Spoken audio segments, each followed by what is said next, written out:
এই যে আমি বলে নাই কামরুল ইসলাম সাহেবের তো মানে একটু ভাব এবং যে আসলে উনার কিছুই হবে না, হ্যাঁ উনি তো প্রতিদিনই একটা না একটা কথা ভাব দেখাইতে চান।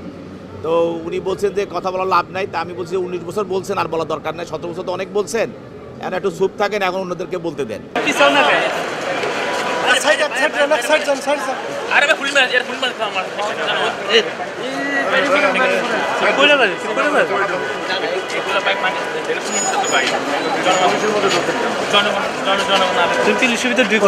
আরেকটি আপনারা জানেন ফ্যাসিস্টের আরেকজন সহযোগী, অন্যতম সহযোগী সেটা হলো কামরুল ইসলাম, সাবেক অবৈধ মন্ত্রী কামরুল ইসলাম। তাকে কামরাঙ্গী সহ দুটি মামলায় 4/9/24 এবং 5/9/24 এই দুটি মামলায় আজকে গ্রেপ্তার দেখানোর জন্য আয়ু সাহেব দরখাস্ত দেন এবং বিজ্ঞান আদালত তাকে দুটি মামলায় গ্রেপ্তার দেখান। এবং আরেকটি মামলায় যে চকবাজার 5/9/24 এটা একটি হত্যা মামলা, এই মামলায় সাবেক আইজিপি চৌধুরী আবদুল্লাহ আল মামুন তাকেও এই মামলা শেহজাদ নামে আসামি, তাকে গ্রেপ্তার দেখানোর জন্য প্রার্থনা করা হয়, তাকে গ্রেপ্তার দেখানো হয়।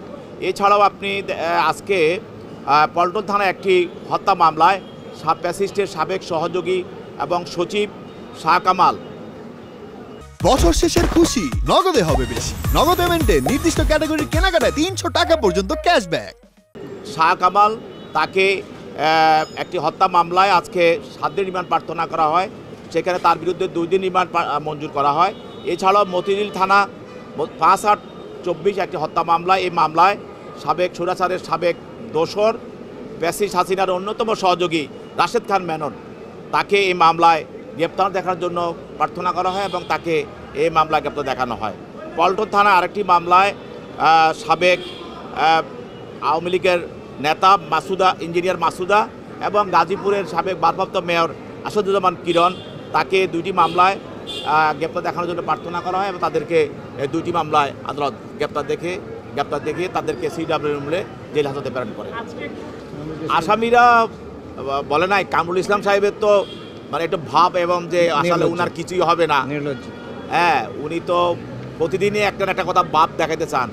তো উনি বলছেন যে কথা বলার লাভ নাই, তা আমি বলছি 19 বছর বলছেন আর বলা দরকার নাই, 17 বছর তো অনেক বলছেন, এখন একটু চুপ থাকেন, এখন অন্যদেরকে বলতে দেন।